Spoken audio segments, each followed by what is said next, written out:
हमारा क्या कह रहा है। देखिए, निम्न में से किसने बिहार के भागलपुर जिले में विक्रमशिला विश्वविद्यालय का निर्माण करवाया था। ठीक है, तो इम्पोर्टेंट प्रश्न है फ्रेंड्स, ये जो है कि आपके बिहार स्पेशल में पूछा जा सकता है, क्योंकि आपके बिहार SCERT के बुक्स में दिया गया है हिस्ट्री में। ठीक है, तो निम्न में से किसने बिहार के भागलपुर जिले में विक्रमशिला विश्वविद्यालय का निर्माण करवाया था। क्या फ्रेंड्स देवपाल था, या धर्मपाल, या महिपाल, या उपर्युक्त में से एक से अधिक, या उपर्युक्त में से कोई नहीं। ठीक है, तो फ्रेंड्स देखिए, बिहार के भागलपुर जिले में विक्रमशिला विश्वविद्यालय का निर्माण फ्रेंड्स धर्मपाल के द्वारा जो है कि किया गया था। ठीक है, तो यहाँ पर फ्रेंड्स आपका ऑप्शन नंबर जो है कि बी बिल्कुल राइट आंसर हो जाएगा। ठीक है, यहाँ पर फ्रेंड्स देखिए, ये आपके जो है कि बिहार SCERT की बुक में हिस्ट्री में दिया गया है। और यहाँ पे सबसे पहले यहाँ पे अब हम लोग देख लेते हैं। देखिए फ्रेंड्स, यहाँ से देखिए, मैं हाईलाइट भी जो है कि किया हूँ। यहाँ से देखिएगा, देखिए धर्मपाल ने जो है कि आज के भागलपुर जिले में विक्रमशिला विश्वविद्यालय का निर्माण करवाया था। तो यहाँ से ये प्रश्न जो है कि बनाया गया था। अब फ्रेंड्स, इससे एक स्टेप आगे और एक स्टेप पीछे की जानकारी अगर आप लेना चाहेंगे तो देखिए, पाल वंश के बारे में यहाँ पर दिया गया है। देखिए, जो है कि भारत के बिहार एवं बंगाल में पाल वंश का उदय हुआ था। ठीक है, इस वंश का संस्थापक कौन था, तो गोपाल था, जिसका चयन जो है कि स्वयं वहाँ की जनता ने किया था। देखिए, गोपाल के बाद धर्मपाल, देवपाल एवं महिपाल अनेक ऐसे राजा हुए जिन्होंने उत्तरी भारत में एक मजबूत राज्य के रूप में उभरने का प्रयास किया। ठीक है, तो यहाँ से था, और यहाँ से देखिए संभवतः बिहार का मुंगेर इनकी राजधानी हुआ करती थी। ठीक है, तो यहाँ से फ्रेंड्स प्रश्न जो है कि बनाया गया था। अब देखिए, आगे हम लोग बढ़ते हैं दूसरे प्रश्न की तरफ। निम्न में से कब federation of India chambers of commerce and industry FICCI की स्थापना की गई थी। ये फ्रेंड्स आपके देखिए बिहार SCERT की बुक में जो है कि हिस्ट्री में ये जो है कि आपका दिया गया है। ठीक है, तो federation of India chambers of commerce and industry FICCI की स्थापना कब की गई थी। क्या फ्रेंड्स 1928 में, या 1926 में, या 1927 में, या उपर्युक्त में से एक से अधिक, या उपर्युक्त में से कोई नहीं। ठीक है, तो यहाँ पर फ्रेंड्स देखिए 1927 में फ्रेंड्स FICCI यानी कि federation of India chambers of commerce and industry की स्थापना की गई थी। ऑप्शन नंबर फ्रेंड्स यहाँ से जो है कि सी बिल्कुल राइट आंसर हो जाएगा। और यहाँ से इसके बारे में हम लोग देख लेते हैं। आपके जो है कि बिहार SCERT की बुक में हिस्ट्री में दिया गया है। देखिए, यहाँ से 1920 के दशक से ही GD बिड़ला भारतीय उद्योगपतियों का एक संघ बनाना चाहते थे। इस उद्देश्य से सन 1927 में federation of India chambers of commerce and industry FICCI की स्थापना की गई थी। तो यहाँ से फ्रेंड्स बिहार SCERT की बुक में हिस्ट्री में दिया गया है, क्लास जो है कि आपके 7th में। ठीक है, तो यहाँ से भी प्रश्न आपके एग्ज़ाम में बन सकता है। और फ्रेंड्स देखिए, आप कंफ्यूज मत होइए। देखिए, प्रश्न अगर आपको ये नहीं पता कि प्रश्न आपके TRE 1, TRE 2 और TRE 3 में कहाँ से पूछे जा रहे हैं, तो फ्रेंड्स आपका जो है कि TRE 4.0 भी जो है कि निकलना मुश्किल हो जाएगा। अगर आपने वो वीडियो नहीं देखी है तो आप जो है कि हमारे चैनल पे वीडियो के सेक्शन में जाइएगा, वहाँ से फ्रेंड्स आपको हिस्ट्री, साइंस और ज्योग्राफी ये तीनों सब्जेक्ट TRE 1, TRE 2 और TRE 3 के जो है कि प्रूफ के साथ में दिखाया गया है। सभी प्रश्न फ्रेंड्स आपके NCERT और SCERT बुक से पूछे गए हैं। ठीक है, देखिए फ्रेंड्स, यहाँ पर जो है कि मुझे कमेंट आए थे पिछले 3-4 क्लासों में कि फ्रेंड्स जो है कि आपको बिहार में जो है कि डोमिसाइल लग जाएगा, यानी कि फ्रेंड्स सिर्फ बिहार के ही लोग बिहार शिक्षक भर्ती में फॉर्म भर पाएंगे। तो देखिए फ्रेंड्स, अभी ऑफिशियली कुछ नहीं आया है। ठीक है, और आपने TRE 1 में देखा था कि TRE 1 में फ्रेंड्स सिर्फ बिहार के ही लोग फॉर्म भर रहे थे, लेकिन बिहार में जो है कि पर्याप्त मात्रा में जो है कि आपके DLED के स्टूडेंट नहीं है। ठीक है, तो फ्रेंड्स बाद में जो है कि 15 या 20 दिन के बाद में जो है कि अदर स्टेट को जो है कि फॉर्म भरने की अनुमति दी गई थी। ठीक है, तो यहाँ से फ्रेंड्स आप अभी भी कंफ्यूज मत होइए।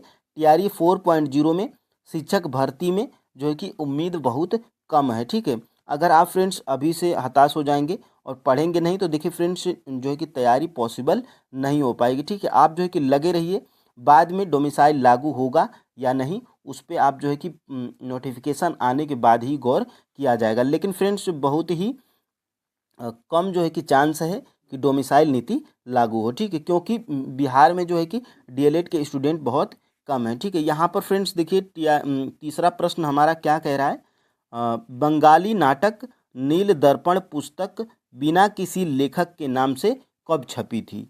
तो ये जो है कि आपके बिहार सीआईटी हिस्ट्री में दिया गया है। बंगाली नाटक नील दर्पण पुस्तक बिना किसी लेखक के नाम से कब छपी थी, क्या 1862 में या जो है कि 1860 में या 1901 में, या उपर्युक्त में से एक से अधिक या उपर्युक्त में से कोई नहीं। ठीक है, तो यहाँ से फ्रेंड्स 1860 में जो है कि बंगाली नाटक जो था ये नील दर्पण, ये जो है कि बिना लेखक के नाम से छापी गई थी। ठीक है, और यहाँ से option number B right answer हो जाएगा।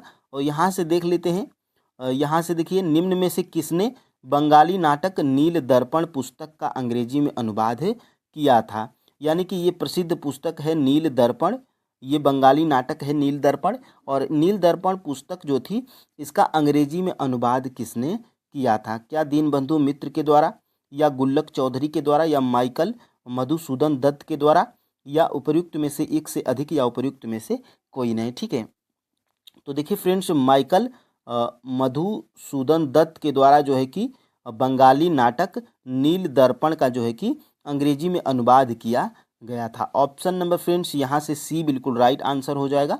और यहाँ से जब आप देखेंगे, देखिए आपके बिहार एससीईआरटी के बुक में यहाँ पर दिया गया है। थोड़ा सा फ्रेंड्स अगर आप इसको जूम करके देखेंगे तो देखिए नील दर्पण और इसको घेर के बढ़िया तरीके से दिया गया है बिहार एससीईआरटी की बुक में। देखिए नील की खेती के कारण किसानों को जो कठिनाई हो रही थी उसे उस समय के एक बंगाली नाटक नील दर्पण में अच्छे तरीके से दिखाया गया है।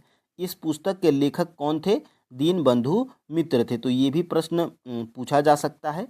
1860 में यह पुस्तक बिना किसी लेखक के नाम से छपी थी ताकि अंग्रेजों के गुस्से को उन्हें झेलना न पड़े। कब, 1860 में। और यही प्रश्न जो है कि आपका बनाया गया था। एक प्रश्न यहाँ से और दूसरा प्रश्न आपका यहाँ से बनाया गया था। देखिए इस पुस्तक का अंग्रेजी में अनुवाद माइकेल मधुसूदन दत्त के द्वारा जो है कि किया गया था। इस नाटक में नील किसानों की दुर्दशा वास्तविक रूप से सामने आई थी। ठीक है, और देखिए एक नील किसान गुल्लक चौधरी जो नाटक का पात्र था अपने साथी किसान से क्या कहता है, यहाँ पर आप जो है कि इसको भी देख लीजिए कि मैं अब नील की खेती नहीं करूँगा, चाहे इसके लिए मुझे जेल ही क्यों न जाना पड़े। भीख मांग कर खा लूँगा, अगर सरकार ने ज़्यादा तंग किया तो गांव को छोड़ दूंगा, लेकिन अब नील की खेती नहीं करूँगा। ठीक है, तो ये आपने जो है कि देखा था।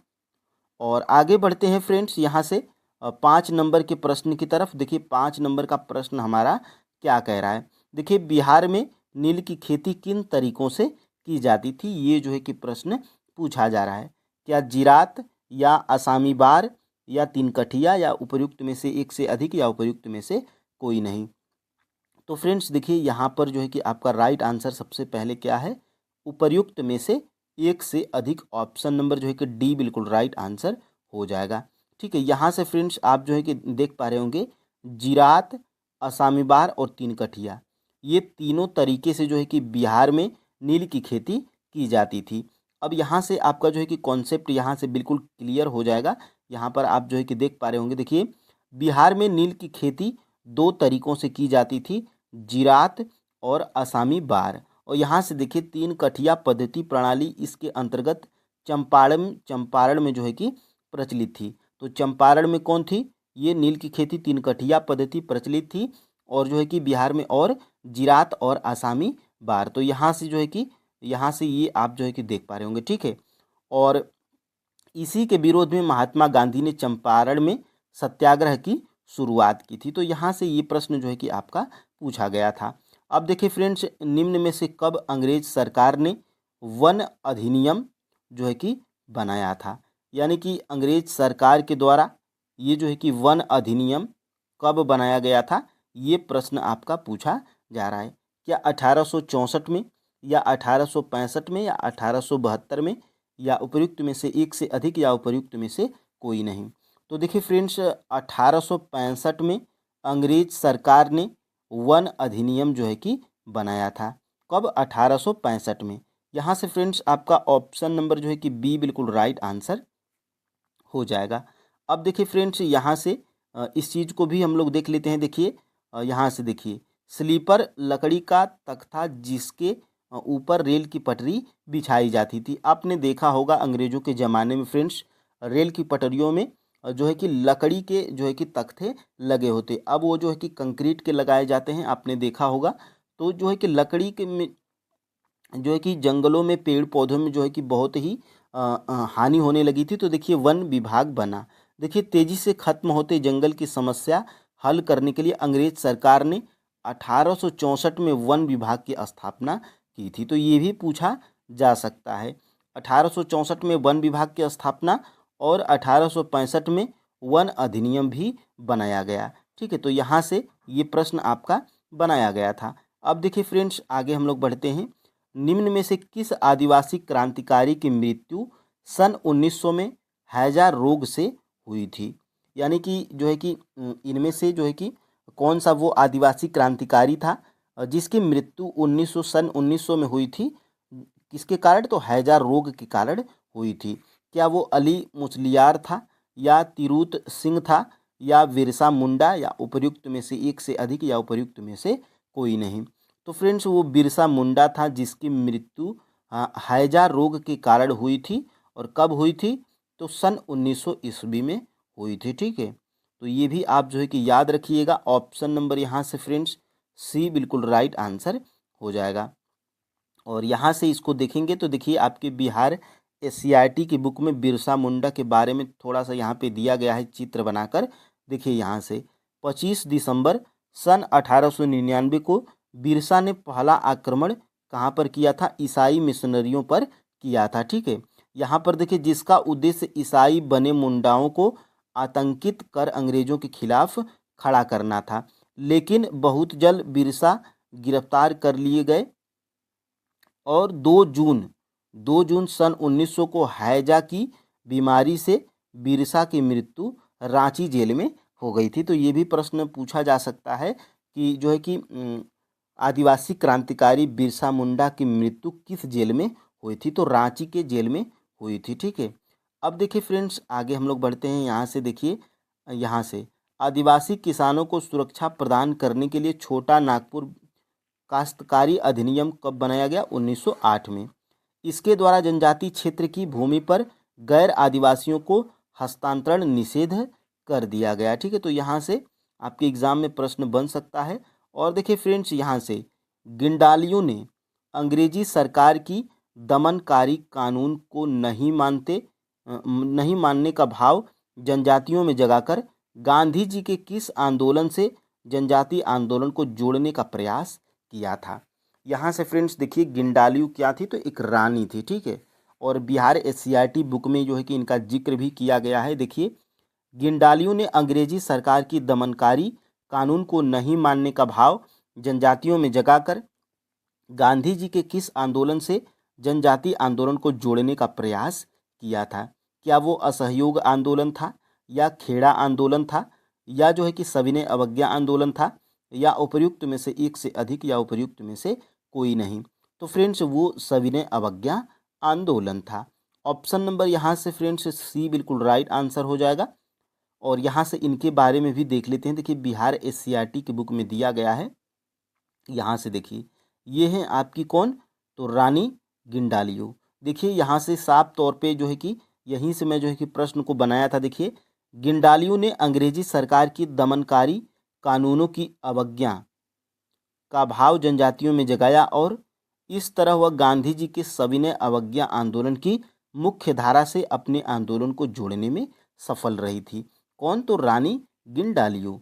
ठीक है। तो यहाँ से फ्रेंड्स देखिए, ये अगर प्रश्न आपके एग्जाम में बन जाता है तो मुझे कोई हैरानी नहीं होगी, क्योंकि फ्रेंड्स ये आपके बिहार CRT की हिस्ट्री में ये जो है कि दिया गया है। ठीक है, और आगे बढ़ते हैं फ्रेंड्स, यहाँ से 9 नंबर के प्रश्न को देख लेते हैं। निम्नलिखित में से किस व्यापारी ने 1854 में मुंबई में पहली सूती वस्त्र कारखाना स्थापित किया था? यानी कि जो 1854 में मुंबई में पहला सूती वस्त्र कारखाना स्थापित किया गया था, वो किस व्यापारी के द्वारा स्थापित किया गया था, ये प्रश्न जो है कि पूछा जा रहा है।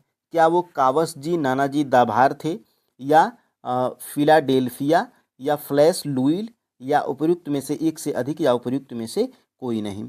तो फ्रेंड्स देखिए, यहाँ से आपका ऑप्शन नंबर कौन सा सही है? ऑप्शन नंबर फ्रेंड्स ए बिल्कुल राइट आंसर है। ये कावसजी नानाजी दाभार जो थे, ये जो है कि 1854 में मुंबई में पहला सूती वस्त्र कारखाना स्थापित किए थे। इनके अन्य सहयोगी भी थे, लेकिन मुख्य नाम इनका ही था। ये देखिए, बिहार CRT हिस्ट्री के बुक में क्या दिया गया है, तो यहाँ से आपको जो है कि दिखाई भी दे रहा होगा। देखिए, सन 1854 में बम्बई में पहला सूती वस्त्र कारखाना कावसजी नानाजी दाभार नामक एक पारसी व्यापारी ने स्थापित किया था। कौन से व्यापारी थे? तो पारसी व्यापारी थे। यहाँ से फ्रेंड्स प्रश्न आपके एग्जाम में बन सकता है।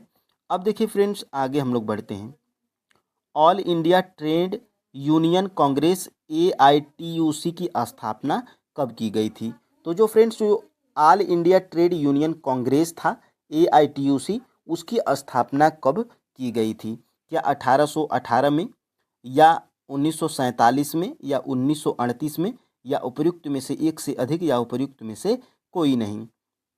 तो देखिए फ्रेंड्स, यहाँ से जो है कि उपयुक्त में से कोई नहीं आपका जो है कि राइट आंसर हो जाएगा, क्योंकि friends all India trade union Congress AITUC की स्थापना सन 1920 में की गई थी। ठीक है, कब? तो सन 1920 में, जो कि 1920 आपका किसी भी ऑप्शन में नहीं है। ठीक है, तो उपयुक्त में से कोई नहीं आपका जो है कि राइट आंसर हो जाएगा।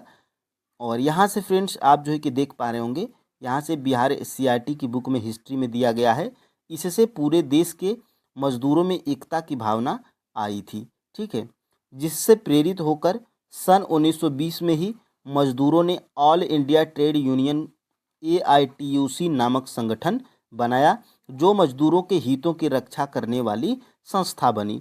तो यहाँ से ये प्रश्न जो है कि आपका बनाया गया था और पूछा भी जा सकता है। ठीक है, अब देखिए फ्रेंड्स, आगे 1857 की क्रांति का नेतृत्व इलाहाबाद से किसने किया था? देखिए फ्रेंड्स, TRE 1 हो, TRE 2 हो, या TRE 3 हो, 1857 की क्रांति से एक या दो प्रश्न जरूर बनता है। ठीक है, चाहे वो 1 to 5 का जो है कि एग्ज़ाम हो, वो या 6 to 8 का, या 9 to 10, 11 12 TGT PGT, सभी में फ्रेंड्स 1857 की क्रांति से प्रश्न पूछा जा रहा है। ठीक है, तो देखिए 1857 की क्रांति का नेतृत्व इलाहाबाद से जो है कि किसने किया था? क्या वो अजीमुल्ला थे, या खान बहादुर खान थे, या नाना साहब और तात्या टोपे थे, या उपयुक्त में से एक से अधिक, या उपयुक्त में से कोई नहीं? ठीक है, तो फ्रेंड्स मौलवी लियाकत अली इलाहाबाद से जो है कि 1857 की क्रांति से नेतृत्व किए थे। कौन फ्रेंड्स? तो मौलवी लियाकत अली। कौन थे? लियाकत अली थे। ध्यान से जो है कि आप देखिएगा, और अभी जो है कि इसको दिखाऊंगा तो स्क्रीनशॉट ले लीजिएगा। तो उपर्युक्त में से जो है कि कोई नहीं आपका यहाँ से राइट आंसर हो जाएगा, ऑप्शन नंबर ई। अब देखिए, ये आपके जो है कि यहाँ से आप स्क्रीनशॉट ले लीजिएगा। यहाँ से देखिए, जो मैं प्रश्न बनाया था सिर्फ उसी को हाईलाइट किया हूँ। देखिए, लियाकत अली 1857 की क्रांति में इलाहाबाद से जो है कि नेतृत्व किए थे। बनारस के जो है कि विद्रोह में भी इनका जो है कि योगदान रहा था। ठीक है, और देखिए बिहार से जगदीशपुर से कौन थे? कुंवर सिंह थे। खान बहादुर खान कहाँ थे? बरेली से। मौलवी अहमद उल्ला, ये फैज़ाबाद से। अजीमुल्ला कहाँ से थे? फतेहपुर से। और रानी लक्ष्मीबाई एवं तात्या टोपे झांसी एवं ग्वालियर से। बेगम हजरत महल जो कि लखनऊ से। नाना साहब एवं तात्या टोपे कानपुर से। और बहादुर शाह जफ़र एवं जफ़र बख्त खान, ये जो है कि ये दिल्ली से थे। ठीक है, और इनके विरुद्ध जो है कि ब्रिटिश नायक कौन था? तो ये जो है कि देखिए जैसे यहाँ से लियाकत अली के बारे में देख लेते हैं, तो इनके विरुद्ध जो है कि कर्नल नील जो है कि लड़ाई किया था। तो यहाँ से आप स्क्रीनशॉट ले लीजिए, आप एक नज़र इसको जो है कि देख लीजिएगा। अब देखिए फ्रेंड्स, आगे हम लोग बढ़ते हैं। मौलवी विलायत अली किस आंदोलन के प्रमुख नेता थे? ये भी महत्वपूर्ण प्रश्न है। जो मौलवी विलायत अली थे, ये जो है कि किस आंदोलन के प्रमुख नेता थे? क्या वो रामोसी आंदोलन था, या कुंजा क्रांति, या आदिवासी आंदोलन, या उपर्युक्त में से एक से अधिक, या उपर्युक्त में से कोई नहीं? ठीक है, तो ये जो फ्रेंड्स मौलवी विलायत अली थे, ये जो है कि किस आंदोलन के प्रमुख नेता थे? तो बहावी आंदोलन के प्रमुख नेता थे। ठीक है, बहावी आंदोलन के प्रमुख नेता थे। ठीक है, यहाँ से उपर्युक्त में से कोई नहीं, आपका जो है कि राइट आंसर हो जाएगा ऑप्शन नंबर ई। और बहावी आंदोलन का जो है कि मुख्य केंद्र कहाँ था? तो फ्रेंड्स पटना था। ये जो है कि आपके TRA 3.0 PRT में प्रश्न पूछा गया था। यहाँ पे इसको भी देख लेते हैं। देखिए 1857 का विद्रोह और बिहार। देखिए फ्रेंड्स, इसी में जो है कि दिया गया है, यहाँ से आप जो है कि दिखाई दे रहा होगा आपको। देखिए, बहावी आंदोलन के प्रमुख नेता पटना के दो प्रतिष्ठित मौलवी विलायत अली एवं इनायत अली थे। ये आपस में जो है कि सहोदर भाई थे। और यहाँ से और भी जो है कि बहावी आंदोलन के नेता में किनका नाम है? देखिए, मोहम्मद हुसैन, अहमदुल्लाह एवं वजाउल हक, जो अंग्रेजों ने धोखे से इनको गिरफ्तार कर लिया गया था। तो ये जो है कि बहावी आंदोलन के नेता थे। और बहावी आंदोलन देखिए इनके बारे में दिया भी गया है। देखिए यहाँ से देखिए, निम्नलिखित में से कब पूना समझौता हुआ था? ये जो है कि पूना समझौता TRA 3.0 6 to 8 में ये प्रश्न जो है कि पूछा गया था कि निम्नलिखित में से कब पूना समझौता हुआ था? ठीक है, तो पूना समझौता फ्रेंड्स ये जो है कि आपका 1932 में हुआ था। ऑप्शन नंबर यहाँ से बी बिल्कुल राइट आंसर हो जाएगा। ठीक है, कब? 1932 में। यहाँ पर फ्रेंड्स इसके बारे में भी थोड़ा सा यहाँ पे देख लेते हैं। देखिए दिया गया है 1924 में। सबसे पहले यहाँ पे देखिएगा 1924 में बहिष्कृत हितकारी सभा का गठन हुआ था। बहिष्कृत हितकारी सभा का गठन जो है कि कब हुआ था? 1924 में। और यहाँ पे देखिए पूना समझौता कब हुआ था? 1932 में लागू हुआ था। 1942 में अंबेडकर के द्वारा अनुसूचित जाति संघ की स्थापना की गई थी। तो ये भी प्रश्न बन सकता है कि अनुसूचित जाति संघ की स्थापना कब और किनके द्वारा की गई थी? तो भीमराव अंबेडकर के द्वारा 1942 में की गई थी। अब यहाँ पर फ्रेंड्स आगे हम लोग बढ़ते हैं। 14 नंबर का प्रश्न है हमारा। देखिए, बाल विवाह निषेध अधिनियम कब पारित किया गया था? ये भी प्रश्न जो है कि आपके बिहार SCRT की बुक में दिया गया है। बाल विवाह निषेध अधिनियम कब पारित किया गया था? देखिए NCERT और SCRT दोनों बुक्स में बाल विवाह निषेध अधिनियम के बारे में दिया गया है। बाल विवाह निषेध अधिनियम कब पारित किया गया था? क्या 1929 में, या 1932 में, या 1933 में, या उपर्युक्त में से एक से अधिक, या उपर्युक्त में से कोई नहीं? तो बाल विवाह निषेध अधिनियम फ्रेंड्स ये जो है कि 1929 में लागू किया गया था। ऑप्शन नंबर जो है कि ए बिल्कुल राइट आंसर हो जाएगा। यहाँ पर इसके बारे में भी थोड़ा सा यहाँ पे देखने का प्रयास करेंगे। तो देखिए, वर्ष 1929 में बाल विवाह निषेध अधिनियम पारित किया गया। ये पहले उम्र क्या थी? लड़के की उम्र 18 साल और लड़की की उम्र 14 साल थी। बाद में यह उम्र बढ़ाकर कितना कर दिया गया है? तो देखिए यहाँ से लड़के की उम्र जो है कि 21 साल होनी चाहिए और लड़की की उम्र जो है कि 18 साल होनी चाहिए। ठीक है, और यहाँ से देखिए बिहार SCRT की बुक में ये भी दिया गया है घेर के, इन्हें भी जाने। ठीक है, तो ये बहुत ही महत्वपूर्ण होता है, मैं पहले ही बता चुका हूँ। देखिए, केशव चंद्र सेन के द्वारा ऐतिहासिक स्पेशल मैरिज बिल वर्ष 1871 का ड्राफ्ट पटना में तैयार किया गया था। और देखिए 1861 के अधिनियम ने दहेज को अवैध घोषित किया, पर यह प्रथा आज भी प्रचलित है जो महिलाओं की स्थिति को प्रभावित करती है। ठीक है, तो यहाँ से देख लीजिएगा। अब देखिए फ्रेंड्स आगे हम लोग बढ़ते हैं। यहाँ से देखिए ये बिहार में दिया गया है, क्योंकि बिहार देखिए जो बिहार एससीईआरटी पढ़ने का मतलब यही है कि उसमें आपके बिहार के भी प्रश्न आपको मिल जाते हैं। देखिए यहाँ पे एससीईआरटी बुक में क्या दिया गया है, बिहार में बालिका साइकिल योजना ने भी कन्याओं के शिक्षा दर को आगे बढ़ाया। पंचायती व्यवस्था में बिहार में 50% आरक्षण की पहल महिला सशक्तिकरण की ओर उठाया गया एक ठोस कदम माना जाता है। ठीक है, तो अब फ्रेंड्स आगे हम लोग बढ़ते हैं, यहाँ से देख लेते हैं अगला प्रश्न हमारा क्या है। बिहार में भारत छोड़ो प्रस्ताव पारित होने के अगले दिन पटना के किस जिला अधिकारी ने राजेंद्र प्रसाद को गिरफ्तार कर लिया था? यानी कि फ्रेंड्स बिहार में भारत छोड़ो आंदोलन जब भारत छोड़ो प्रस्ताव पारित हुआ था, होने के अगले दिन ही पटना के किस जिलाधिकारी ने राजेंद्र प्रसाद को गिरफ्तार किया था? क्या वो WG आर्चर था, या CN कस्तूरिया, या कमल हसन पिंडारी, या उपयुक्त में से एक से अधिक, या उपयुक्त में से कोई नहीं? तो फ्रेंड्स वो जो है कि जिला अधिकारी कौन था? तो WG आर्चर था। ठीक है, ये जो है कि बिहार में जब भारत छोड़ो प्रस्ताव पारित हुआ था उसके अगले दिन ही पटना का ये जिला अधिकारी था WG आर्चर, जिसने जो है कि राजेंद्र प्रसाद को गिरफ्तार किया था। ठीक है, तो यहाँ से ऑप्शन नंबर फ्रेंड्स ए बिल्कुल राइट आंसर हो जाएगा। अब इसको भी हम लोग देख लेते हैं यहाँ से। देखिए यहाँ से बिहार में भारत छोड़ो, ठीक है, देखिए 8 अगस्त को भारत छोड़ो प्रस्ताव पारित होने के अगले दिन पटना के जिलाधिकारी WG आर्चर ने राजेंद्र प्रसाद को गिरफ्तार कर लिया था। ठीक है, और इसके बारे में कि निम्नलिखित में से कौन सा अनवीकरणीय ऊर्जा का संसाधन नहीं है?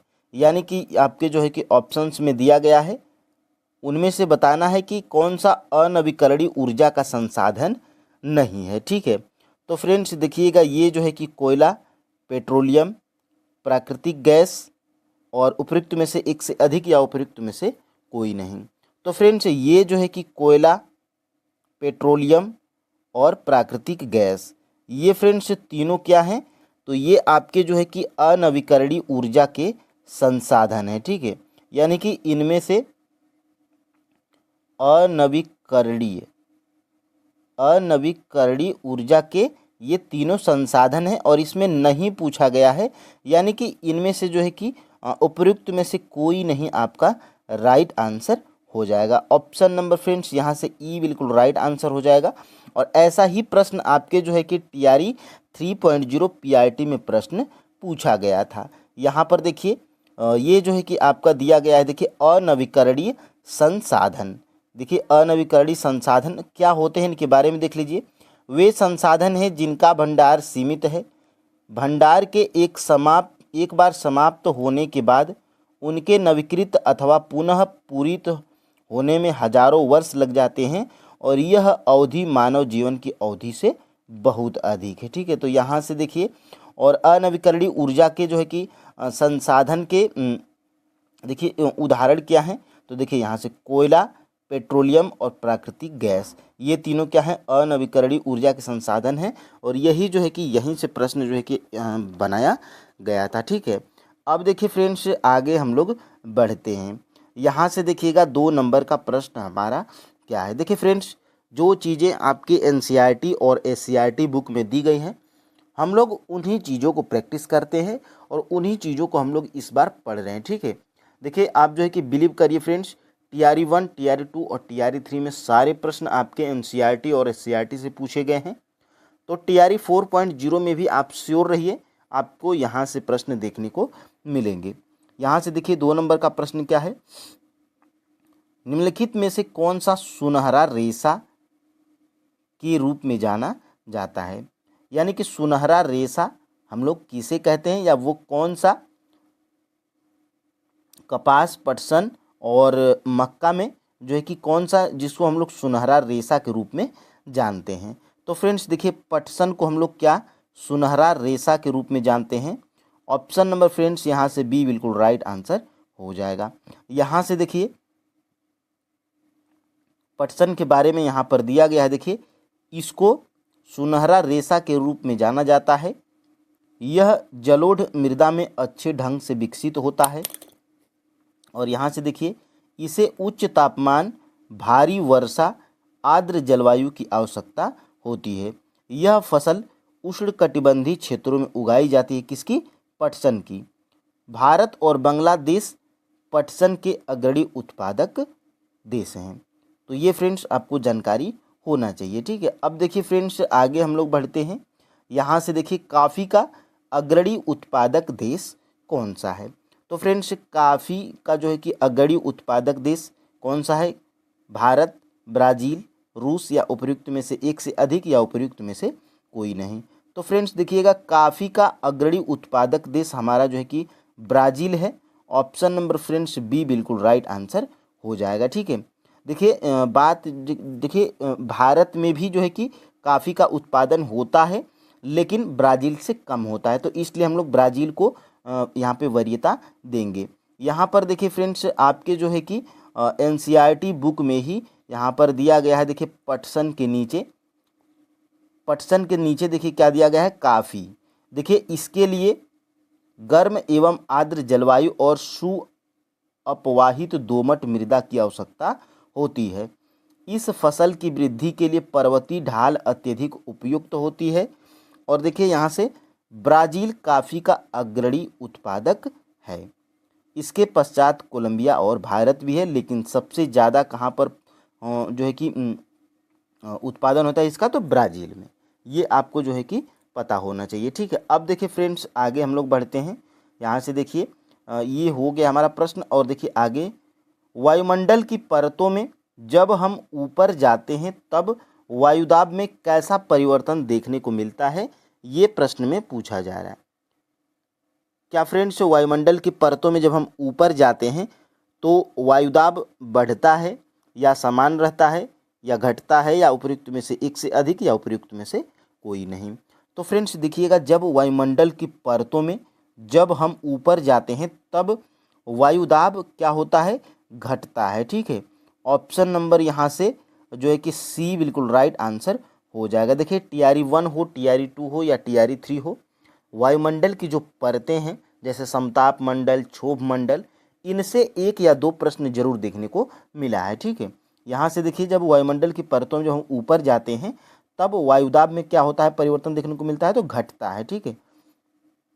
अब देखिए यहाँ से देखिए ये वायुदाब है, ठीक है, ये वायुदाब है। और देखिए यहाँ पे परिवर्तन क्या देखने को मिलता है? वायुमंडल में ऊपर की ओर जाने पर दाब तेजी से गिरने लगता है। गिरने का मतलब फ्रेंड्स घटता है, ठीक है। देखिए समुद्र स्तर पर वायुदाब सर्वाधिक होता है और ऊंचाई पर जाने पर यह क्या होता है? घटता जाता है। तो यहीं से जो है कि प्रश्न बनाया गया था और फ्रेंड्स पूछा जा सकता है, इसमें कोई दो राय नहीं है, ठीक है। अब देखिए फ्रेंड्स आगे हम लोग बढ़ते हैं। दिन में 2 बार नियम से महासागरीय जल का उठना एवं गिरना क्या कहलाता है? देखिए यहाँ पे उठाना हो गया, लेकिन यहाँ पे उठना है, ठीक है। यहाँ पे उठना है। दिन में 2 बार नियम से महासागरीय जल का उठना एवं गिरना क्या कहलाता है? क्या तरंग कहलाता है, महासागरीय धाराएं कहलाता है या जल चक्र कहलाता है, ठीक है। तो फ्रेंड्स देखिएगा दिन में 2 बार नियम से महासागरीय जल का उठना एवं गिरना, ये फ्रेंड्स कहलाता है ज्वार भाटा, ठीक है। ज्वार भाटा आप याद रखिएगा, ज्वार भाटा। अब देखिए फ्रेंड्स यहाँ पे ज्वार किसको बोलेंगे, भाटा किसको बोलेंगे? तो 5 का पहले हम लोग देख लेते हैं।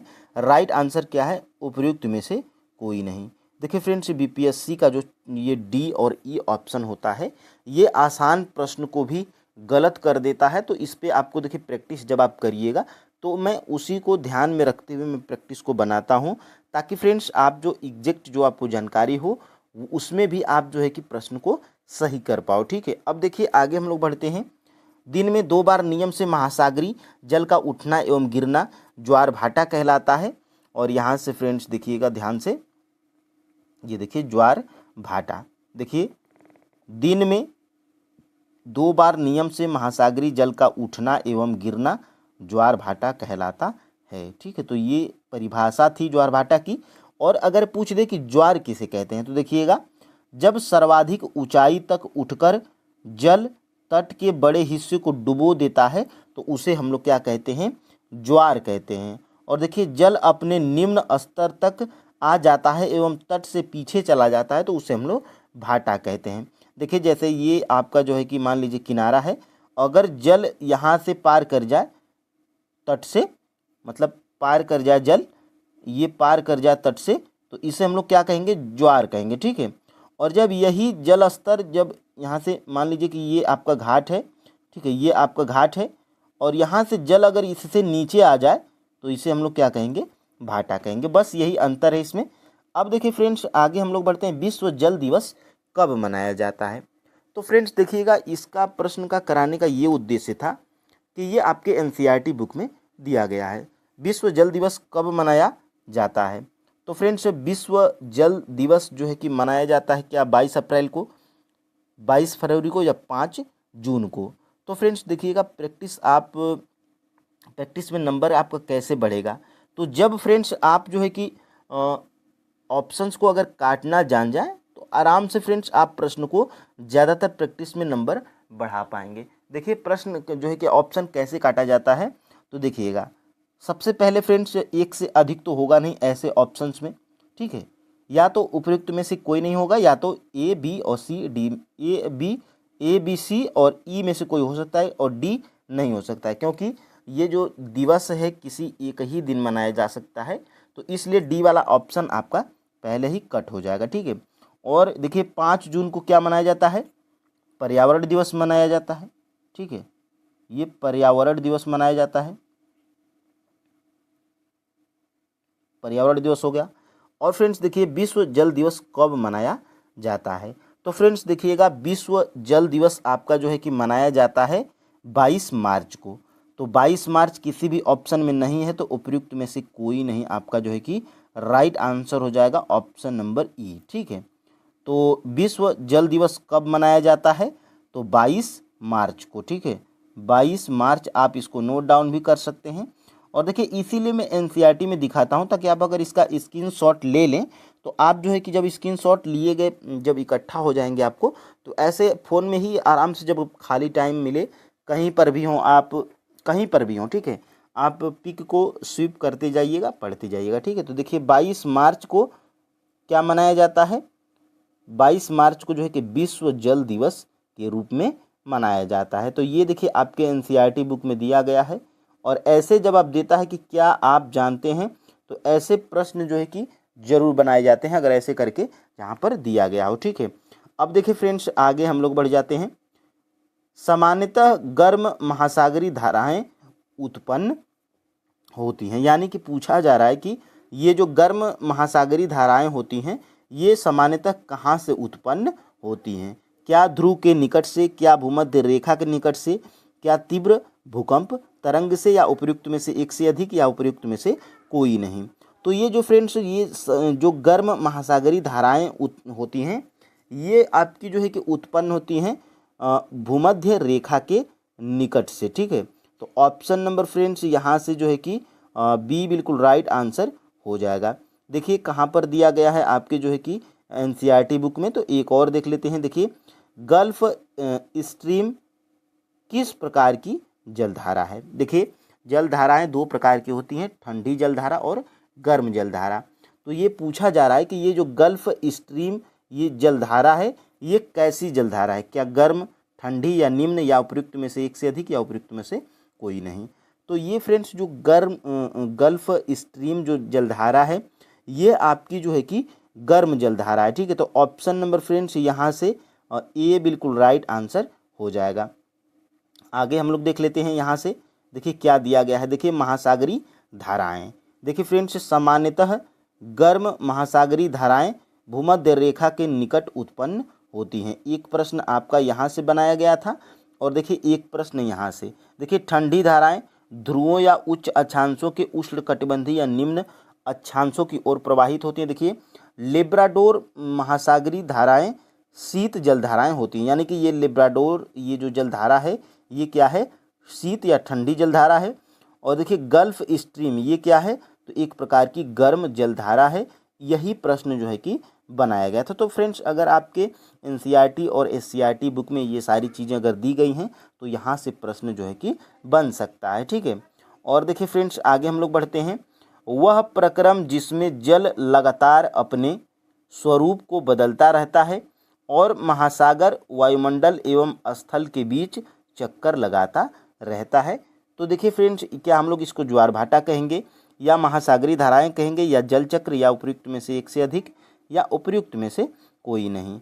तो ये फ्रेंड्स देखिए, ये प्रक्रम जिसमें लगातार अपने जल जो है कि अपने लगातार स्वरूप को बदलता रहता है, महासागर, वायुमंडल, स्थल के रूप के बीच चक्कर लगाता है, तो इसको हम लोग जल चक्र कहते हैं। ठीक है, तो ऑप्शन नंबर यहाँ से सी बिल्कुल राइट आंसर हो जाएगा। ठीक है, अब हम लोग आगे बढ़ते हैं। देखिए इसको हम लोग देख लेते हैं। देखिए ये आपकी जो है कि क्लास जो है कि ये आपकी क्लास सेवेंथ की जो एनसीईआरटी है ज्योग्राफी की, इसमें 5वां चैप्टर आपका जल है। ठीक है, और इसी जो है कि जल में दिया गया है। देखिए जैसे ही चैप्टर स्टार्ट होता है, यहाँ से देखिए जल चक्र की परिभाषा, जिस प्रक्रम में जल लगातार अपने स्वरूप को बदलता रहता है और महासागरों, वायुमंडल एवं धरती के बीच चक्कर लगाता रहता है, उसको क्या कहते हैं? तो जल चक्र हम लोग कहते हैं। तो यहाँ से ये प्रश्न आपका बनाया गया था।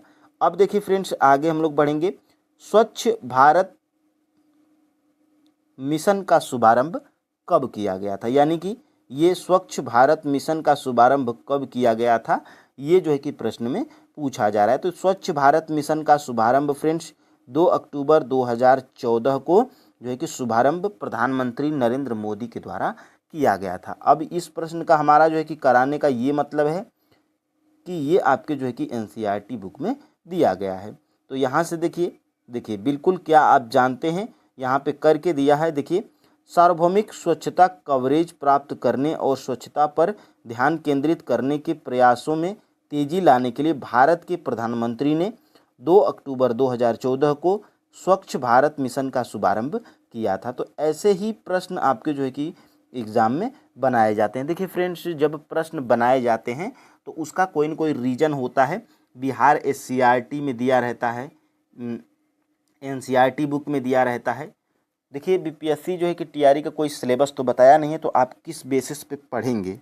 तो आपको फ्रेंड्स एनसीईआरटी और एससीईआरटी बेस पे पढ़ना है। ठीक है, अब देखिए फ्रेंड्स, आगे हम लोग बढ़ते हैं। यहाँ से मेनियाक कहाँ का प्रमुख भोजन है? अब देखिए ये भी आपके एनसीईआरटी में दिया गया है। ये मेनियाक जो है कि ये कहाँ का प्रमुख भोजन है?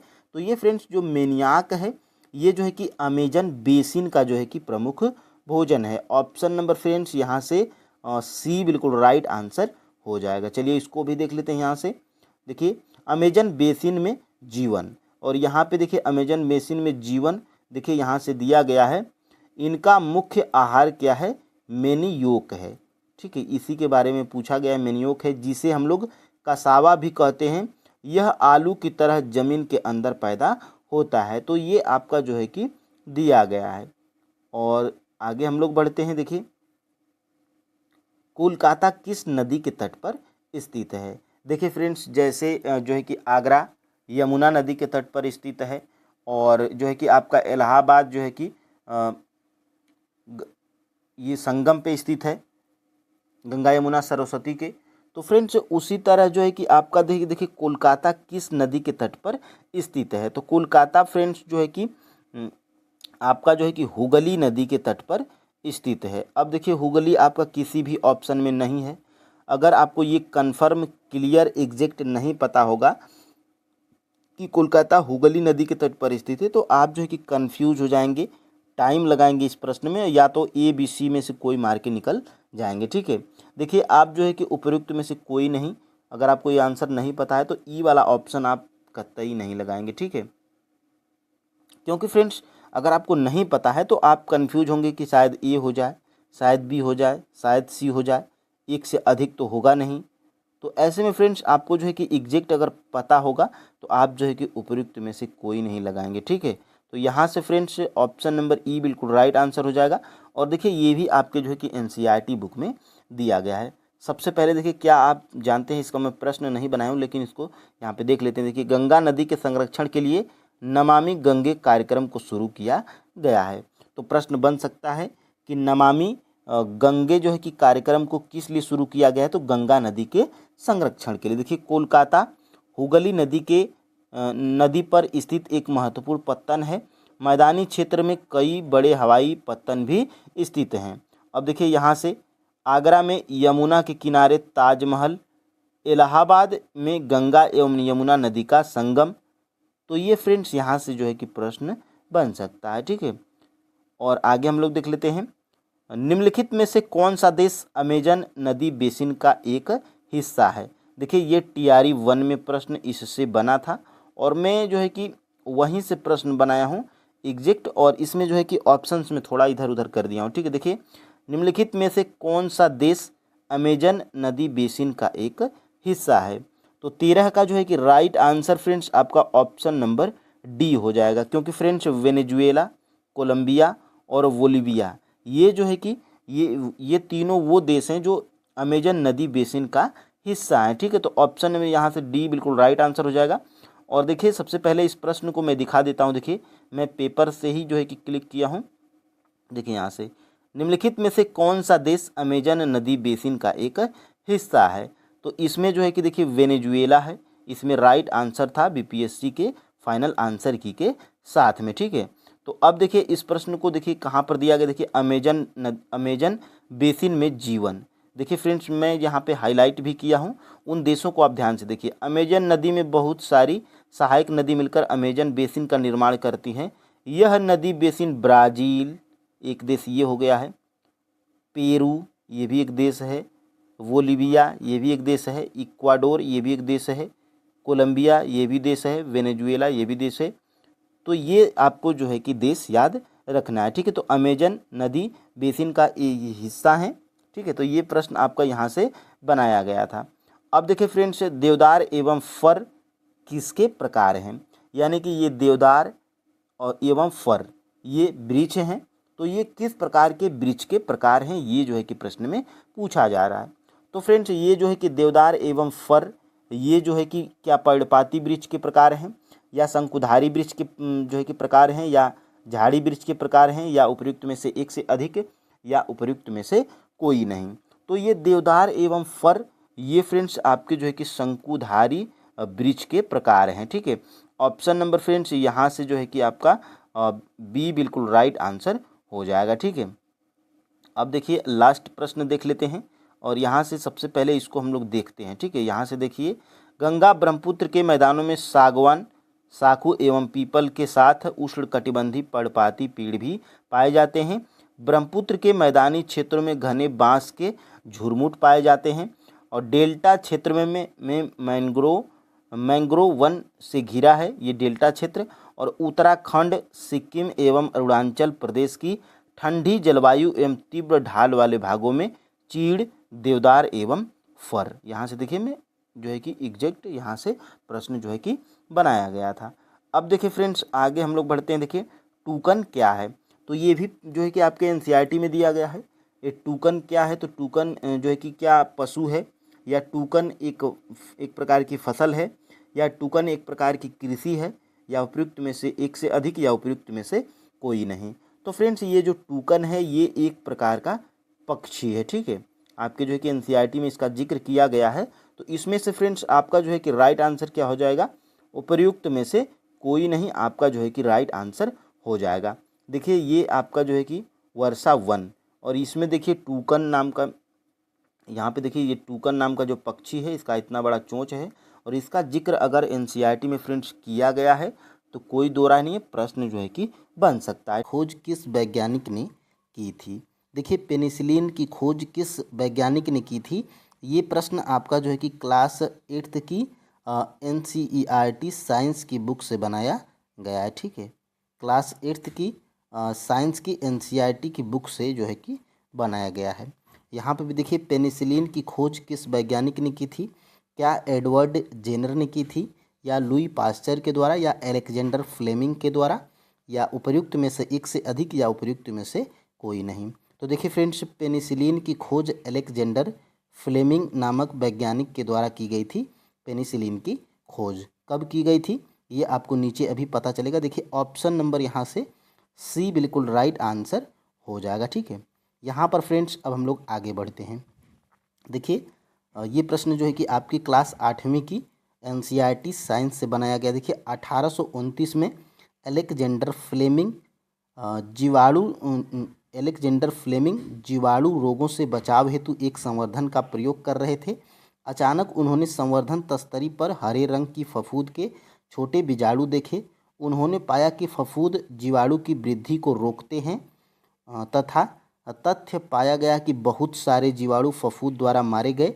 इस प्रकार फफूंद से जो है कि पेनिसिलिन बनाई गई थी। ठीक है, किस वैज्ञानिक के द्वारा? अलेक्जेंडर फ्लेमिंग के द्वारा जो है कि बनाया गया था। अब देखिए क्लास 8वीं की साइंस में ही दिया गया है। लुई पास्चर ने किण्वन की खोज 1857 में की थी। ये प्रश्न आपका बन सकता है कि किण्वन की खोज किस वैज्ञानिक के द्वारा किया गया था।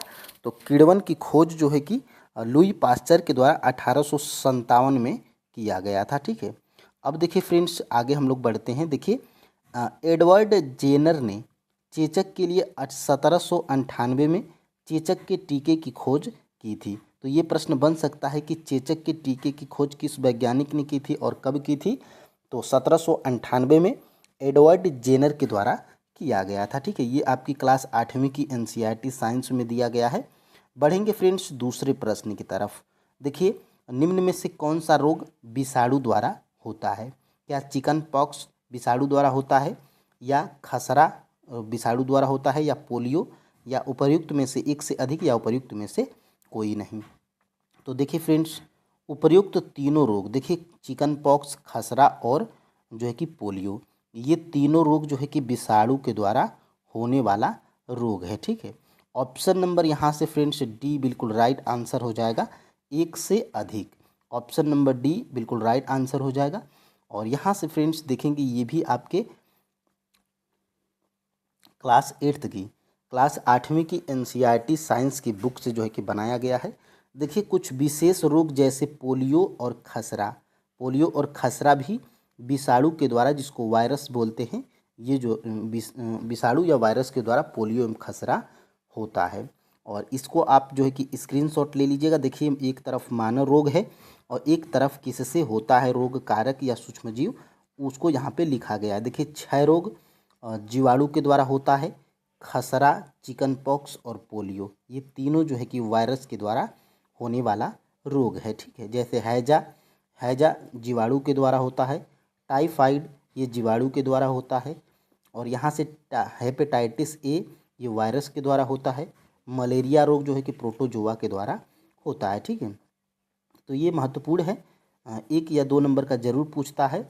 और यहाँ से देखिए निम्न में से कौन सा प्रतिजैविक है? देखिए फ्रेंड्स प्रतिजैविक हिंदी शब्द है, इसको इंग्लिश में जो है कि इसी को जो है कि एंटीबायोटिक बोलते हैं। आपने सुना होगा डॉक्टर के पास, डॉक्टर बोलता है कि कोई भी एक एंटीबायोटिक दवा या एंटीबायोटिक इंजेक्शन, तो इसी के बारे में यहाँ पे पूछा जा रहा है कि निम्न में से कौन सा प्रतिजैविक है, यानी कि निम्न में से कौन सा एंटीबायोटिक है, ये जो है कि बताना है।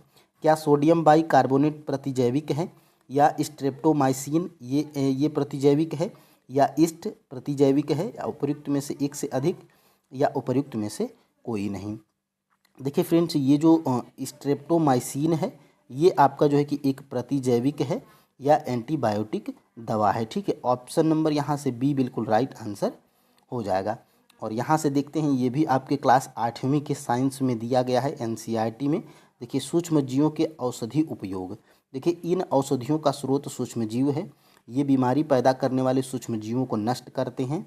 यहाँ से देखिए इस प्रकार की औषधि को प्रतिजैविक या एंटीबायोटिक कहते हैं। ठीक है, देखिए आजकल जीवाणु और कवक से अनेक प्रतिजैविक औषधियों का उत्पादन हो रहा है। देखिए स्ट्रेप्टोमाइसिन यहीं से जो है कि प्रश्न बनाया गया था, और टेट्रासाइक्लिन ये भी एक एंटीबायोटिक औषधि है, और एरिथ्रोमाइसिन ये भी एक एंटीबायोटिक दवा है। ठीक है, अब देखिए फ्रेंड्स आगे हम लोग बढ़ते हैं। और चीनी को एल्कोहल में परिवर्तित करने के प्रक्रम को कहते हैं। क्या कहते हैं इसको? नाइट्रोजन स्थिरीकरण कहते हैं, या पाश्चुरीकरण कहते हैं, या किण्वन कहते हैं, या उपर्युक्त में से एक से अधिक, या उपर्युक्त में से कोई नहीं? तो फ्रेंड्स देखिएगा चीनी को एल्कोहल में परिवर्तित करने के प्रक्रम को हम लोग किण्वन बोलते हैं। ऑप्शन नंबर जो है कि यहाँ से सी बिल्कुल राइट आंसर हो जाएगा। और यहाँ से मैं स्टार्टिंग में ही बताया था, यहाँ पर देखिए यह गंध एल्कोहल की है जो चीनी के एल्कोहल में परिवर्तित होने के कारण बना है। चीनी के एल्कोहल में परिवर्तित की यह प्रक्रिया किण्वन अथवा फर्मेंटेशन कहलाता है। ठीक है, यहाँ से देखिए लुई पास्चर ने किण्वन की खोज 1857 में की थी।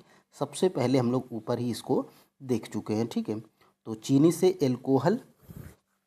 को एल्कोहल में परिवर्तित करने की प्रक्रम को जो है कि हम लोग किण्वन बोलते हैं। ठीक है, अब देखिए फ्रेंड्स आगे हम लोग बढ़ते हैं। यहाँ से निम्न में से कौन सा मादा जननांग का भाग नहीं है। ठीक है, या डिंबवाहिनी या अंडाशय या वृषण। देखिए फ्रेंड्स एक जननांग होता है। ठीक है, नर जननांग में एक होता है क्या, मादा जननांग, और एक होता है नर जननांग। नर का मतलब फ्रेंड्स पुरुष, और मादा का मतलब स्त्री। ठीक है, महिला। तो यहाँ पे कौन सा इसमें मादा जननांग नहीं है, ये जो है कि बताना है। ठीक है, तो इसमें फ्रेंड्स वृषण जो है ये क्या है, मादा जननांग नहीं है, ये क्या है, पुरुष जननांग है। ठीक है, ये पुरुष जननांग है, इसको जो है कि आप याद रखिएगा। ठीक है, ये पुरुष जननांग है, और ये दोनों क्या है, ये जो है कि मादा या स्त्री जननांग है। ठीक है, तो यहाँ से फ्रेंड्स आपका ऑप्शन नंबर सी बिल्कुल राइट आंसर हो जाएगा। और यहाँ से देखिए सबसे पहले नर जननांग के बारे में देखते हैं। नर का मतलब पुरुष। देखिए एक जोड़ा वृषण का होता है, 2 शुक्राणु नलिकाएं होती हैं, एक शिश्न या लिंग होता है। और वृषण क्या करता है, वृषण नर युग्मक उत्पन्न करता है जिसे हम लोग शुक्राणु बोलते हैं। ठीक है, और यहाँ पे देखिएगा इस तरह का प्रश्न आपका 6 to 8 में पूछा था TRE 3.0 में। देखिए मादा जननांग अंग, देखिए यहाँ से मादा जननांगों में एक जोड़ी अंडाशय होता है, अंडवाहिनी होता है जिसको डिंबवाहिनी बोलते हैं, और एक गर्भाशय होता है। तो ये मादा जननांग है।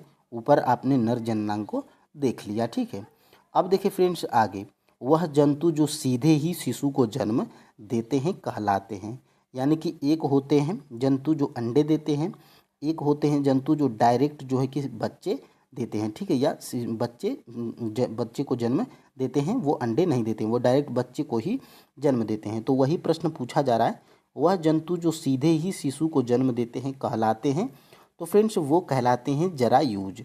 जो डायरेक्ट बच्चे को जन्म देंगे वो जरायूज कहलाते हैं। ठीक है, ऑप्शन नंबर फ्रेंड्स यहाँ से जो है कि बी बिल्कुल राइट आंसर हो जाएगा। और यहाँ से आप जो है कि इसको देखिएगा। देखिए जरायुज एवं अंड प्रजक जंतु। देखिए सबसे पहले वह जंतु जो सीधे ही शिशु को जन्म देते हैं वो जरायुज कहलाते हैं।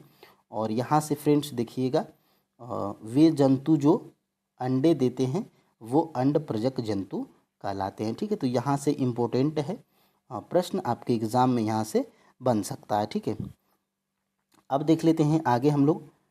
एक टैडपोल जिस प्रक्रम द्वारा वयस्क में विकसित होता है वह कहलाता है क्या, मुकुलन कहलाता है, या कायांतरण कहलाता है, या निषेचन कहलाता है, या उपर्युक्त में से एक से अधिक, या उपर्युक्त में से कोई नहीं। तो फ्रेंड्स देखिएगा एक टैडपोल जिस प्रक्रम द्वारा वयस्क में विकसित होता है वो कायांतरण कहलाता है।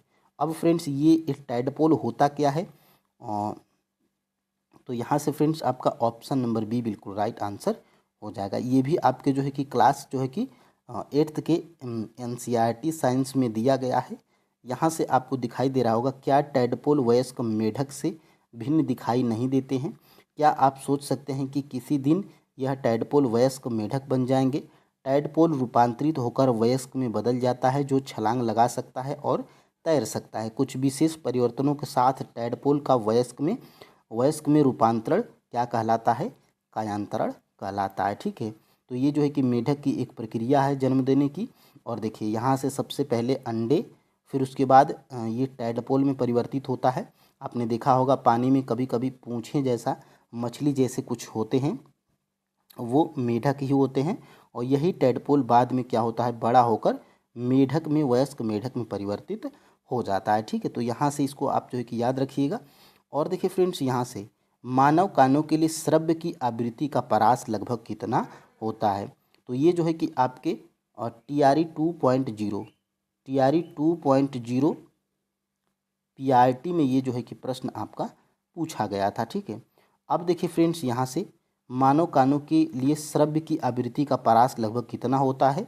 तो फ्रेंड्स देखिए 20,000 हर्ट्ज से क्या 20,000 हर्ट्ज, 20 हर्ट्ज से 20,000 हर्ट्ज, या 10 हर्ट्ज से 10,000 हर्ट्ज, या 50 हर्ट्ज से 100 हर्ट्ज, या उपर्युक्त में से एक से अधिक, या उपर्युक्त में से कोई नहीं। तो देखिएगा मानव कानों के लिए श्रव्य की आवृत्ति का परास लगभग 20 हर्ट्ज से 20,000 हर्ट्ज तक होता है।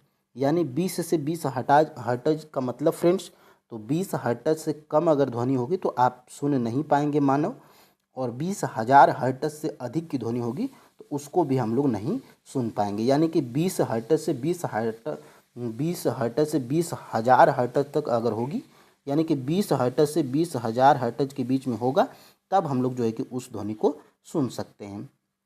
ये प्रीवियस ईयर का प्रश्न था जो कि आपके क्लास 8th की NCERT साइंस में दिया गया है और क्लास 10th में भी दिया गया है। ठीक है, यहाँ से देखिएगा लगभग 20 कंपन प्रति सेकेंड से कम आवृत्ति की ध्वनि मानव कान नहीं सुन सकता है। यह कह सकते हैं कि 20 हर्ट्ज से कम आवृत्ति की ध्वनियाँ मानव कान द्वारा संसूचित नहीं की जा सकती हैं। ऐसी ध्वनियों को अश्रव्य ध्वनि कहते हैं। उधर लगभग 20,000 कंपन प्रति, यानी कि 20 के का मतलब 20,000 होता है। ठीक है, तो 20,000 हर्ट्ज से अधिक आवृत्ति की ध्वनियाँ भी मानव कान द्वारा संसूचित नहीं है। तो ये मैंने आपको ऊपर ही बता दिया था। और देखिए कुछ जंतु 20,000 हर्ट्ज से अधिक की आवृत्ति ध्वनियों को सुन सकते हैं। कुत्तों में यह क्षमता होती है। ठीक है, और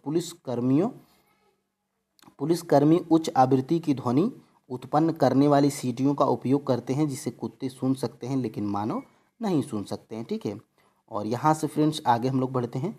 अतः मानव कानों के लिए श्रव्य की आवृत्ति का परास लगभग 20 हर्ट्ज से 20,000 हर्ट्ज तक होता है। ठीक है, तो यहाँ से इसको आप नोट डाउन कर लीजिएगा या स्क्रीनशॉट ले लीजिएगा। ठीक है, आवृत्ति को मापा जाता है, यानी कि आवृत्ति को किस में मापा जाता है, क्या रेडियन में, या मीटर प्रति सेकंड में, या वाट में, या उपर्युक्त में से एक से अधिक, या उपर्युक्त में से कोई नहीं। तो फ्रेंड्स देखिएगा आवृत्ति को हम लोग जो है कि किस में मापते हैं, तो आवृत्ति को हम लोग हर्ट्ज में मापते हैं। ठीक है, आवृत्ति को हम लोग हर्ट्ज में मापते हैं। इसको HZ से जो है कि प्रदर्शित करते हैं या दर्शाते हैं। ठीक है, तो किसी भी ऑप्शन में नहीं है, तो उपर्युक्त में से आपका जो है कि कोई नहीं, राइट आंसर हो जाएगा ऑप्शन नंबर E। ठीक है, अब देखिए फ्रेंड्स इसको भी हम लोग देख लेते हैं। ये देखिए कहाँ पर पूछा गया है, तो यहाँ पर देखिए ये 65वीं BPSC प्री 2019 में, और यहाँ से एक और देखिए ये जो है कि 64वीं BPSC प्री 2018 में, यानी कि ये लगातार 2 वर्षों से पूछा जा रहा है ये प्रश्न था। ठीक है, देखिए आवृत्ति को मापा जाता है।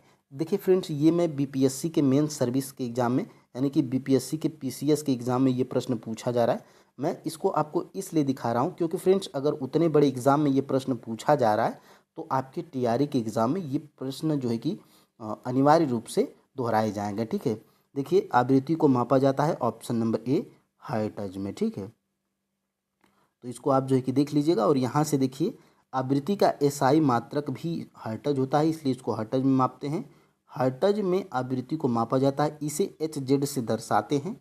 एक सामान्य मनुष्य 20 हर्ट्ज से 20,000 हर्ट्ज तक की आवृत्ति के ध्वनि को सुनने में सक्षम होता है। ठीक है, अब देखिए फ्रेंड्स आगे हम लोग बढ़ते हैं।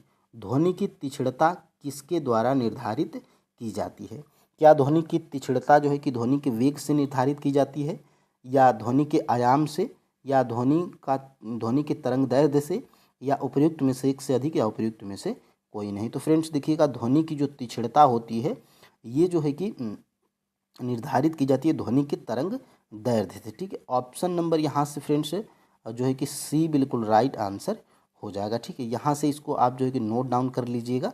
और देखिए फ्रेंड्स ये मैं NCERT और SCERT बुक से जहाँ से प्रश्न बनाता हूँ या प्रीवियस ईयर इसलिए दिखाता हूँ ताकि फ्रेंड्स आप स्क्रीनशॉट ले लो, बाद में आप जो है कि अपने फ़ोन में जो है कि रिवीजन ऐसे स्वीप करके, जैसे फ़ोटो आप देखते हैं वैसे करके आप जो है कि डेली 15 प्रश्नों को, मान लीजिए सुबह में आपने पढ़ लिया, शाम को सोते टाइम एक बार आप जो है कि 15 प्रश्नों को देख लिए तो आपको रिवाइज हो जाता है। ठीक है, यहाँ से देखिए ध्वनि की तीक्ष्णता किसके द्वारा निर्धारित की जाती है, ऑप्शन नंबर C ध्वनि के तरंग दैर्ध्य के द्वारा। देखिए 68वीं BPSC प्री 2023 में ही ये प्रश्न जो है कि आपका पूछा गया था BPSC के मेन एग्जाम में, PCS के एग्जाम में। ठीक है, अब देखिए फ्रेंड्स आगे हम लोग बढ़ते हैं। मायोपिया वह बीमारी है जिससे व्यक्ति देख नहीं पाता है। देखिए मायोपिया मायोपिया मान लीजिए कि मायोपिया वह बीमारी है जिसमें मायोपिया जिस व्यक्ति को हो जाएगी तो वह व्यक्ति देख नहीं पाएगा। यानी कि कैसे क्या नहीं देख पाएगा? क्या वो दूर की वस्तुएं नहीं स्पष्ट रूप से नहीं देख पाएगा, या पास की वस्तुएं स्पष्ट रूप से नहीं देख पाएगा, या पास की तथा दूर की दोनों की वस्तुएं स्पष्ट रूप से नहीं देख पाएगा, या उपर्युक्त में से एक से अधिक, या उपर्युक्त में से कोई नहीं। तो देखिए मायोपिया होता क्या है? तो मायोपिया फ्रेंड्स निकट दृष्टि दोष का ही ये इंग्लिश है। ठीक है, निकट दृष्टि दोष को ही हम लोग मायोपिया बोलते हैं इंग्लिश में। और निकट दृष्टि दोष वाले व्यक्ति में, जिसको निकट दृष्टि दोष रहेगा, वो निकट की वस्तु को तो देख लेगा, लेकिन फ्रेंड्स ये दूर की वस्तु को नहीं देख पाता है स्पष्ट रूप से। ठीक है, तो ऑप्शन नंबर यहाँ से जो है कि ए बिल्कुल जो है कि राइट आंसर हो जाएगा। ठीक है, यहाँ से फ्रेंड्स इसको भी देख लेते हैं। ये देखिए आपका जो है कि कहाँ पर पूछा गया था, तो बीपीएससी टीआरई के एग्जाम में। देखिए बीपीएससी स्कूल टीचर 11-12 वाले एग्जाम में 15/12/2023 को ये प्रश्न पूछा गया था। मायोपिया वह बीमारी है जिसमें व्यक्ति देख नहीं पाता है। ऑप्शन नंबर ए, दूर की वस्तुएं स्पष्ट रूप से नहीं देख पाता है, जिस व्यक्ति को मायोपिया नामक या निकट दृष्टि दोष नामक बीमारी हुई रहती है। ठीक है, और यहाँ पे ये भी देख लीजिए। देखिए मायोपिया निकट दृष्टि दोष को ही बोलते हैं। ठीक है, में नज़दीक की वस्तु को स्पष्ट देख लेता है लेकिन दूर की वस्तु को स्पष्ट रूप से नहीं देख पाता है। और देखिए जिसको निकट दृष्टि दोष रहेगा उस व्यक्ति के चश्मे में अवतल लेंस जो है कि अगर का उपयोग करेंगे तो इसका जो है कि निवारण किया जा सकता है। ठीक है, तो यहाँ से प्रश्न पूछा जा सकता है। और यहाँ से देखिए अवतल दर्पण द्वारा बनाया गया प्रतिबिंब वास्तविक उल्टा और वस्तु के आकार के बराबर होता है। वस्तु की स्थिति कैसी होनी चाहिए? यानी कि फ्रेंड्स आपके पास एक अवतल लेंस है, उसमें आप वस्तु को कहाँ पर रखेंगे कि प्रतिबिंब वास्तविक उल्टा और वस्तु के आकार के बराबर का बने। ठीक है, क्या फोकस पर रखेंगे या वक्रता के केंद्र पर रखेंगे या फोकस और वक्रता केंद्र के बीच रखेंगे। ठीक है, तो यहाँ से वक्रता केंद्र के बीच में रखेंगे वस्तु को। ठीक है, अवतल दर्पण में वस्तु को वक्रता के केंद्र पर रखेंगे तो प्रतिबिंब हमें कैसा मिलेगा? वास्तविक मिलेगा, उल्टा मिलेगा और वस्तु के आकार के बराबर का मिलेगा, न छोटा न बड़ा, बिल्कुल बराबर का मिलेगा। ठीक है, तो ऑप्शन नंबर यहाँ से बी बिल्कुल राइट आंसर हो जाएगा। ठीक है, अब देख लेते हैं आगे इसको। देखिए ये कहाँ पर पूछा गया है, तो देखिए ये 69वीं बीपीएससी प्री। देखिए फ्रेंड्स जो बीपीएससी हाल ही में जैसे 67वीं हो गया, ठीक है, 68वीं हो गया, 69वीं हो गया, 17वीं हो गया, इन 4-5 वर्षों का आपको जो है कि प्रीवियस ईयर देखना बहुत ही ज़रूरी है अगर आप टीआरई का एग्ज़ाम देना चाहते हैं। ठीक है, या दे रहे हैं। ठीक है, देखिए अवतल दर्पण द्वारा बनाया गया प्रतिबिंब वास्तविक उल्टा और वस्तु के आकार के बराबर होता है। वस्तु की स्थिति कैसी होनी चाहिए? ऑप्शन नंबर सी, वक्रता के केंद्र पर होगी। अवतल दर्पण वस्तु को वक्रता के केंद्र पर रखेंगे तो प्रतिबिंब हमें वास्तविक उल्टा और वस्तु के आकार के बराबर का मिलेगा। ठीक है, यहाँ पर फ्रेंड्स आगे हम लोग बढ़ते हैं और इसको देख लेते हैं। देखिए ये आपके जो है कि क्लास 10th की एनसीईआरटी साइंस में दिया गया है।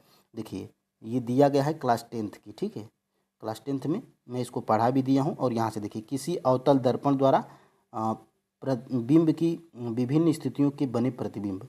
देखिए यहाँ से समान साइज का, न छोटा न बड़ा, वास्तविक और उल्टा, और यहाँ से देखिए केंद्र पर। ठीक है, वक्रता के केंद्र पर अगर वस्तु को रखेंगे अवतल दर्पण होगा तो वस्तु के बराबर साइज, समान साइज, वास्तविक और उल्टा प्रतिबिंब बनेगा। ठीक है, तो यहाँ से ये प्रश्न जो है कि आपका बनाया गया था, तो इसको आप स्क्रीनशॉट ले लेंगे तो आप एक नज़र में इसका रिवाइज जो है कि कर लेंगे। ठीक है, और देखिए ये जो है कि थोड़ा सा बाद में लग गया है। यहाँ से देखिए प्रमुख रूप से दृष्टि के 3 सामान्य अपवर्तन दोष होते हैं। पहला निकट दृष्टि दोष, दूसरा दीर्घ दृष्टि दोष और तीसरा क्या होता है? जरा दृष्टि दोष। निकट दृष्टि दोष को ही देखिए मायोपिया बोलते हैं। और ऊपर यही जो है कि प्रश्न पूछा गया था कि किसी व्यक्ति को मायोपिया नामक बीमारी है तो वह क्या देख पाएगा? तो वो जो है कि निकट दृष्टि दोष है, यानी कि निकट की वस्तु को देख लेगा लेकिन दूर की जो है कि वस्तु को नहीं देख पाएगा। ठीक है, तो ये जो है कि यहाँ से ये क्लास 10th की एनसीईआरटी साइंस से जो है कि मैं क्लिक किया हूँ फ़ोटो। और यहाँ से देखिए निकट दृष्टि दोष, जिसको मायोपिया बोलते हैं। और यहाँ से देखिएगा निकट दृष्टि दोष युक्त व्यक्ति निकट रखी वस्तु को स्पष्ट देख लेता है परंतु दूर रखी वस्तुओं को सुस्पष्ट नहीं देख पाता है, ठीक है। और निकट दृष्टि दोष के निवारण के लिए अवतल लेंस का जो है कि उपयोग अगर करेंगे तो इस दृष्टि दोष को जो है कि दूर किया जा सकता है, ठीक है। और यहाँ से फ्रेंड्स आगे हम लोग बढ़ते हैं। एक वर्णी प्रकाश एक माध्यम से दूसरे माध्यम में प्रवेश करता है तो निम्नलिखित में से कौन सा गुण नहीं बदलता है? क्या आवृत्ति नहीं बदलती है, या आयाम नहीं बदलता है, या वेग नहीं बदलता है, या उपयुक्त में से एक से अधिक, या उपयुक्त में से कोई नहीं, ठीक है। तो एक वर्णी प्रकाश एक माध्यम से दूसरे माध्यम में जब प्रवेश करता है तो जो है कि आवृत्ति नहीं बदलती है, ठीक है। आवृत्ति में जो है कि कोई परिवर्तन नहीं होता है। तो आवृत्ति आपका कहाँ पर है? ऑप्शन नंबर ए में है। तो बिल्कुल फ्रेंड्स ऑप्शन नंबर जो है कि ए बिल्कुल राइट आंसर हो जाएगा, ठीक है। यहाँ से अब देख लेते हैं फ्रेंड्स हम लोग आगे। ये प्रश्न देखिए कहाँ पर पूछा गया है। तो ये प्रश्न देखिए आपके बीपीएससी स्कूल टीचर 9 to 10 वाले एग्जाम में जो है कि 8/12/2023 को ये प्रश्न जो है कि पूछा गया था। एक वर्णी प्रकाश एक माध्यम से दूसरे माध्यम में प्रवेश करता है, निम्नलिखित में से कौन सा गुण नहीं बदलता है? ऑप्शन नंबर ए, आवृत्ति नहीं बदलती है। अब इसका जो है कि डिटेल देख लेते हैं। तो देखिए एक वर्णी प्रकाश एक माध्यम से दूसरे माध्यम में जाता है तो उसकी तरंग दैर्ध्य में परिवर्तन होता है, यानी कि तरंग दैर्ध्य में परिवर्तन होगा, लेकिन आवृत्ति में जो है कि कोई परिवर्तन देखने को नहीं मिलेगा जब एक वर्णी प्रकाश एक माध्यम से दूसरे माध्यम में जाएगा, ठीक है। अब फ्रेंड्स देख लेते हैं आगे 14 नंबर का प्रश्न। किसी बिंब का अवतल दर्पण द्वारा बना प्रतिबिंब आभासी, सीधा और बिंब से बड़ा, यानी कि मान लीजिए कि आपके पास एक अवतल लेंस है, ठीक है। अवतल लेंस से आपको प्रतिबिंब कैसा बनाना है? आभासी, सीधा और बिंब से, यानी कि वस्तु से बड़ा बनाना है। तो वस्तु को आप कहाँ रखना पसंद करेंगे या कहाँ पर रखेंगे? क्या मुख्य फोकस तथा वक्रता केंद्र के बीच रखेंगे, या दर्पण के ध्रुव तथा मुख्य फोकस के बीच रखेंगे, या वक्रता केंद्र पर रखेंगे, या उपर्युक्त में से एक से अधिक, या उपर्युक्त में से कोई नहीं? तो देखिए फ्रेंड्स किसी बिंब का अवतल दर्पण द्वारा प्रतिबिंब हम आभासी, सीधा और बिंब से बड़ा तब पाएंगे जब वस्तु को हम लोग फ्रेंड्स यहाँ पर दर्पण के ध्रुव P तथा फोकस दूरी F के बीच में रखेंगे, ठीक है। दर्पण के ध्रुव तथा मुख्य फोकस के बीच में रखेंगे और अवतल दर्पण में, तो प्रतिबिंब हमें कैसा प्राप्त होगा? आभासी, सीधा और बिंब से बड़ा, ठीक है। ये मैं ऊपर आपको बता चुका हूँ। और यहाँ से देखिए सबसे पहले देखिए फोकस दूरी को F से दर्शाते हैं, ध्रुव को P से दर्शाते हैं और वक्रता केंद्र को C से दर्शाते हैं, ठीक है। तो P ध्रुव है और यहाँ से देखिए ध्रुव और फोकस दूरी के बीच में रखेंगे, दर्पण के पीछे रखेंगे तो देखिए बड़ा बनेगा और यहाँ से देखिएगा ये बड़ा भी बनेगा और आभासी और सीधा भी बनेगा और अवतल दर्पण यहाँ पर है, ठीक है। तो ये मैं ऊपर भी बता चुका हूँ। और यहाँ पे देखिए केंद्र पर रखेंगे तो समान साइज का बनेगा, न बड़ा न छोटा बनेगा, वास्तविक और उल्टा बनेगा। तो यहाँ से 2 प्रश्न मैं बनाया था, दोनों प्रश्न आपके एग्जाम में बन सकता है, ठीक है। अब देखिए फ्रेंड्स आगे सोनार तकनीक निम्न में से देखिए सोनार तकनीक में किन तरंगों का उपयोग होता है? इस तरह का प्रश्न सोनार तकनीक से संबंधित आपके TRE 3.0 री एग्ज़ाम PIT में प्रश्न पूछा था। तो सोनार तकनीक में किन तरंगों का उपयोग होता है? क्या सोनार तकनीक में एक्सरे तरंगों का उपयोग होता है, या इंफ्रारेड तरंगों का उपयोग होता है, या माइक्रोवेव तरंगों का उपयोग होता है, या उपयुक्त में से एक से अधिक, या उपयुक्त में से कोई नहीं? तो देखिए फ्रेंड्स जो ये आपकी होती हैं सोनार तकनीक जो होता है, इसमें फ्रेंड्स जो है कि अल्ट्रासोनिक तरंगों का उपयोग किया जाता है, ठीक है। किसका? अल्ट्रासोनिक